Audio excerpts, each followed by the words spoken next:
Welcome to the Tech Meme Ride Home for Tuesday, January 12th, 2021. I'm Brian McCullough. Today, Intel's new flagship chips are here. Lenovo's new laptop lineup is here. Walmart wants in on the Fintech startup game. GM is spinning off a new electric delivery truck startup. And I know foldable phones haven't exactly taken over the world, but could I interest you in a rollable phone? Here's what you missed today in the world of tech. Let's hit some CES news. Intel is a company that always looks to make a big splash at CES.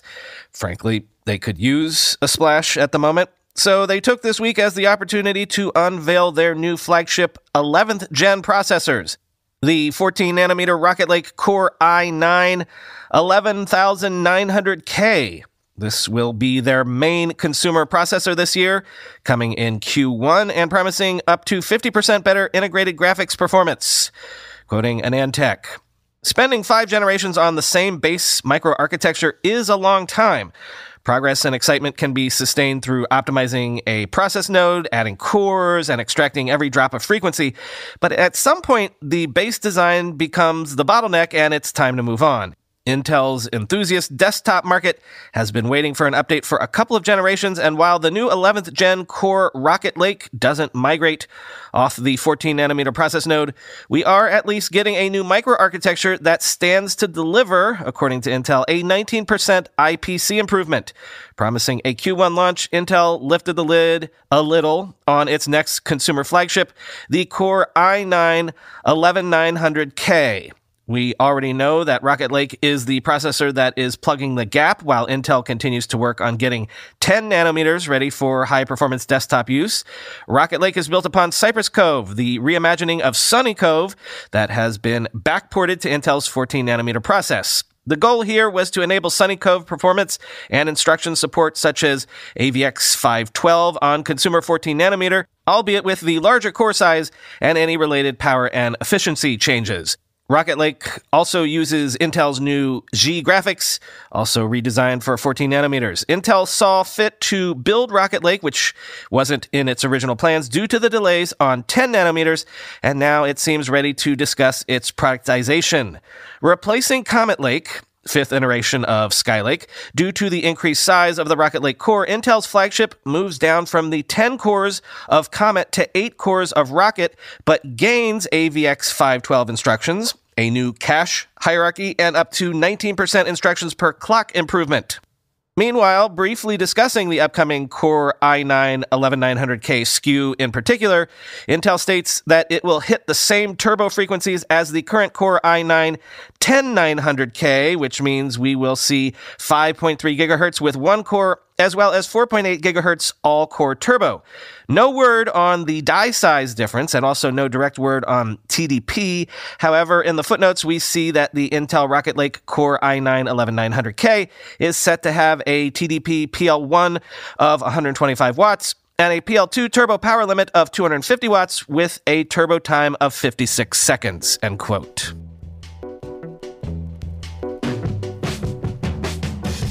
So that might be your next computer chip. And if you're in the business world, this has a very good chance to be your next laptop.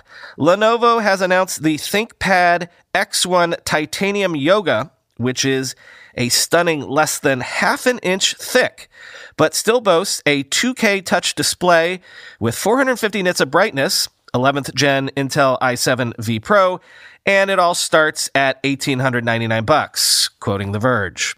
The convertible X1 Titanium is covered in what Lenovo calls titanium material and is just 0.45 inches or 11.5 millimeters thick.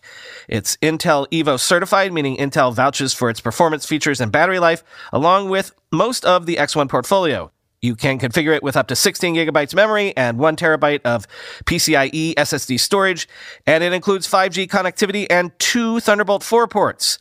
Lenovo has added a few other ThinkPads to its lineup this year, the ThinkPad X1 Carbon Gen 9 and the ThinkPad X1 Yoga Gen 6 are the first 2 laptops to support Dolby Voice, which Lenovo says will deliver a video conferencing experience that, quote, feels more natural, reduces listener fatigue, and sounds stunningly clear, end quote.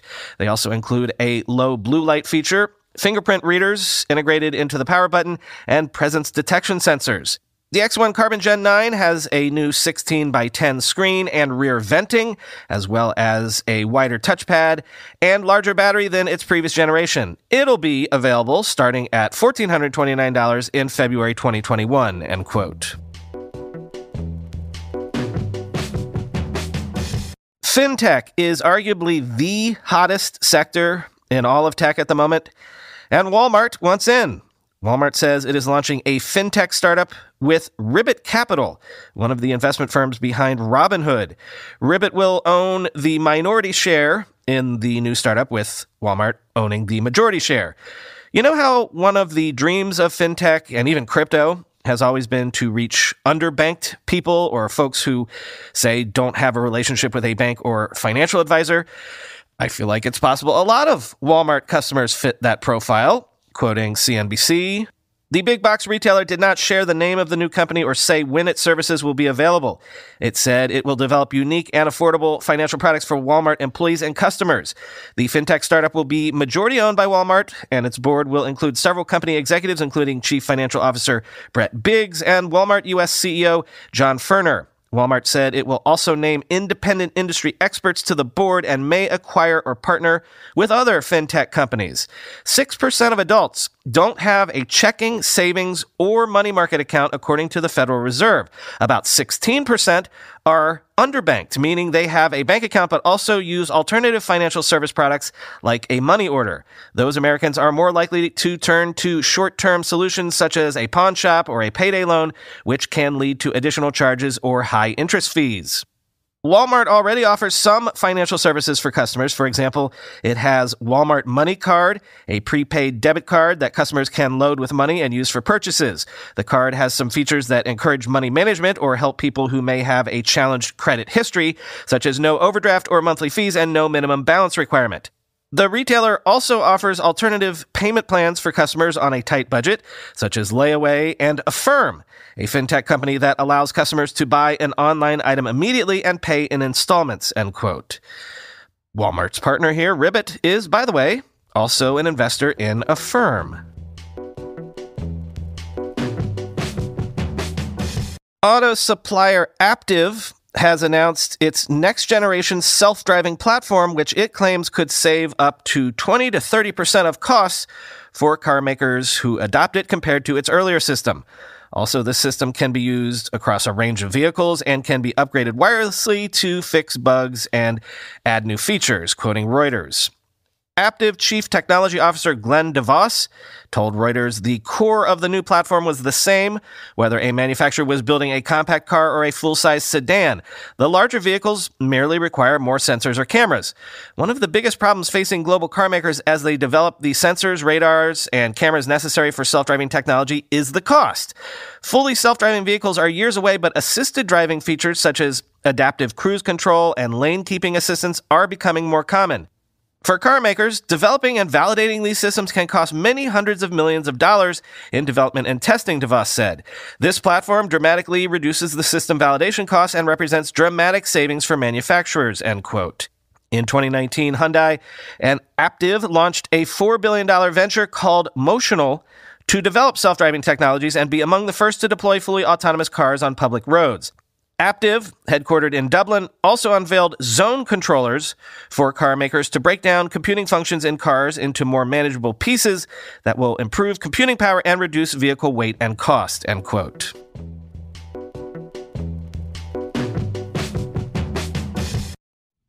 When I started my first company, heck, when I became an adult, really, I subscribed to 2 magazines to feel like I was an adult with my finger on the pulse of the modern world: The Economist and The New Yorker. This is to tell you about The New Yorker. In print and online, The New Yorker stands apart for its commitment to truth and accuracy, quality writing, and compelling reporting and storytelling. The New Yorker is considered by many to be one of the most influential publications in the world. Considered? No. It is. In both print and online digital issues, The New Yorker has content from the best writers in America today. The New Yorker's weekly print issues and daily online articles cover a range of topics. There's something for everyone. Politics, news, international affairs, climate change and the environment, popular culture, the arts, fiction, food, humor, and cartoons. I've been a subscriber to The New Yorker for 20 years now, my entire adult life. I want you to be a subscriber too. For a limited time, you can get 12 weeks of The New Yorker for just $6. That's a savings of 50%. Plus, listeners of my show will receive an exclusive tote bag free. Go to newyorker.com/techmeme. That's NEWYORKER.com/techmeme to get 12 weeks of The New Yorker for just $6 and a free tote bag. newyorker.com/techmeme. Every new year, all you hear is new year, new me. That usually means you'll be picking up better habits or trying new things. Well, I recommend wireless earbuds from Raycon, so now's the chance to give them a try if you haven't. Our household was converted to Raycons last year, my wife and I both, because Raycon makes great sound accessible to everyone. Their wireless earbuds start at half the price of other premium audio brands. And guess what? If you think having white stems dangling out of your ears looks ridiculous, that's something you don't have to worry about with Raycons. They come in a range of stylish colors, but always with a comfortable in-ear fit for a more discreet look. And they don't just look great, Raycons perform wherever you take them, with up to 6 hours of playtime, water and sweat-resistant construction, and Bluetooth that pairs quickly and seamlessly. You've heard me say this before, so if you still don't have a pair of Raycons, I've really got to wonder why. Raycon's offering 15% off all their products for my listeners, and here's what you've got to do to get it. Go to buyraycon.com/tech. That's it. You'll get 15% off your entire Raycon order, so feel free to grab a pair and a spare. That's 15% off at buyraycon.com/tech. buyraycon.com/tech. And GM has announced a new electric delivery van with 260 miles of range as a part of a completely new spin-off business. Quoting The Verge, General Motors announced Tuesday it will be spinning out a new delivery and logistics business called BrightDrop, the first products of which will be an electrified pallet and delivery van. Both vehicles, which will be powered by GM's Ultium battery platform, are slated for release this year. The announcement of the new logistics business comes as GM is undergoing a massive $27 billion pivot to the business of designing and manufacturing electric vehicles. For example, the company, which is the largest automaker in North America, just unveiled a new logo as part of an overall brand redesign. GM has been nipping at the heels of Tesla and other EV makers as it attempts to convince its investors that it has a firm grasp on the future of electric-powered transportation. BrightDrop will be a key piece of that pivot, in which hundreds of thousands of electric delivery vehicles are expected to hit the road in the years to come. GM envisions the new company, quote, creating a one-stop shop, a complete ecosystem for electric-powered delivery, including vehicles, software, and other services, said Pamela Fletcher, VP of GM's Global EV Program. The first vehicle to roll out with the BrightDrop branding will be a delivery pallet called EP1. The pallet, which can be used to transport packages from a delivery vehicle to a customer's front door, will have an Ultium-powered electric propulsion that will allow a top speed of 3 miles per hour. Packages can be secured within the EP1 pallet, which comes with adjustable shelving and lockable cabinet-style doors. In addition, EP1 can carry up to 23 cubic feet of cargo and will have a payload capacity of 200 pounds, end quote. All right, can't put this off any longer. Let's go ahead and get to the political mishigas of the day. Parler is suing Amazon after its AWS suspension, leveling a fairly broad antitrust allegation, essentially saying Amazon was basically in cahoots with Twitter in order to take out a Twitter competitor, quoting TechCrunch. The antitrust argument suggests a conspiracy by Amazon to protect and advance the interests of Twitter. Specifically, the argument is that because Twitter is a major customer of AWS and Parler is a threat to Twitter, Amazon wanted to take Parler out of the picture. Given the context of Parler's looming threat to Twitter and the fact that the Twitter ban might not long muzzle the president if he switched to Parler, potentially bringing tens of millions of followers with him, AWS moved to shut down Parler. This argument is not convincing for several reasons, but the most obvious one is that Parler was, at the time, also an AWS customer. If people are going from one customer to another, why would Amazon care at all, let alone enough to interfere to the point of legal and ethical dubiety, end quote. Twitter, by the way, says it has suspended over 70,000 accounts related to the QAnon conspiracy theory since Friday. Facebook said yesterday it is now removing content containing the phrase "stop the steal" under Facebook and Instagram's coordinating harm policy. And just as I told you I had been hearing, the information has confirmation of an internal memo where Facebook has advised employees to avoid wearing company-branded apparel in public as it might put them at risk. Quote, "In light of recent events, and to err on the side of caution, global security is encouraging everyone to avoid wearing or carrying Facebook-branded items at this time," said the memo, which was posted by the company's security team in an internal workplace service available to its more than 56,000 employees. Other tech companies involved in actions against Trump, or Parler, a social media app where some of Trump's supporters had discussed taking violent actions at the U.S. Capitol Wednesday, also have cautioned employees to be on guard for potential reprisals. Over the weekend, an Amazon Web Services executive told the cloud services data center employees to, quote, "be vigilant and report any unusual activity around the company's facilities." Business Insider reported on Monday. AWS on Sunday night removed Parler from its hosting service, prompting threats of violence from some users of the app. On Monday, dozens of police officers gathered around Twitter's San Francisco headquarters due to rumors of a pro-Trump protest scheduled to take place, though only one person showed up to protest, according to The Verge, end quote. And finally today, let's jump back to CES, because last year, CES was cresting the wave of that whole foldable phone fad.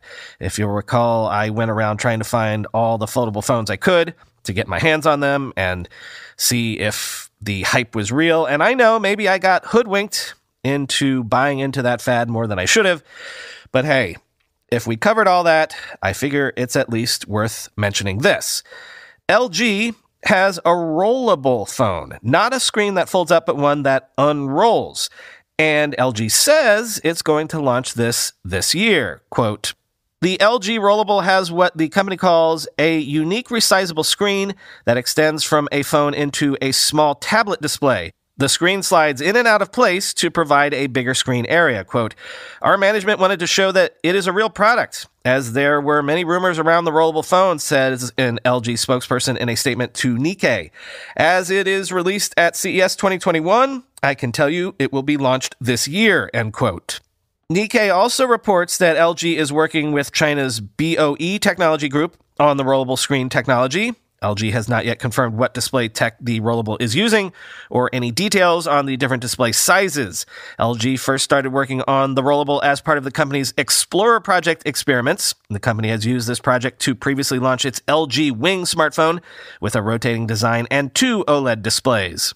Now that LG has branded its new LG Rollable phone and confirmed it's coming to market this year, we'll likely see a race among phone manufacturers to roll this rollable screen technology out, end quote.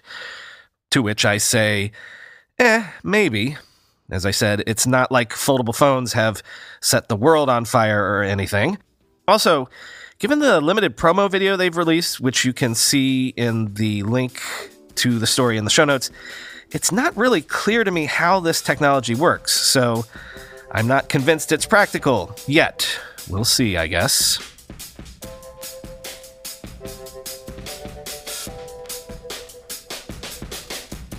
Apparently, I've been saying 2020 at the top of the show a few times recently.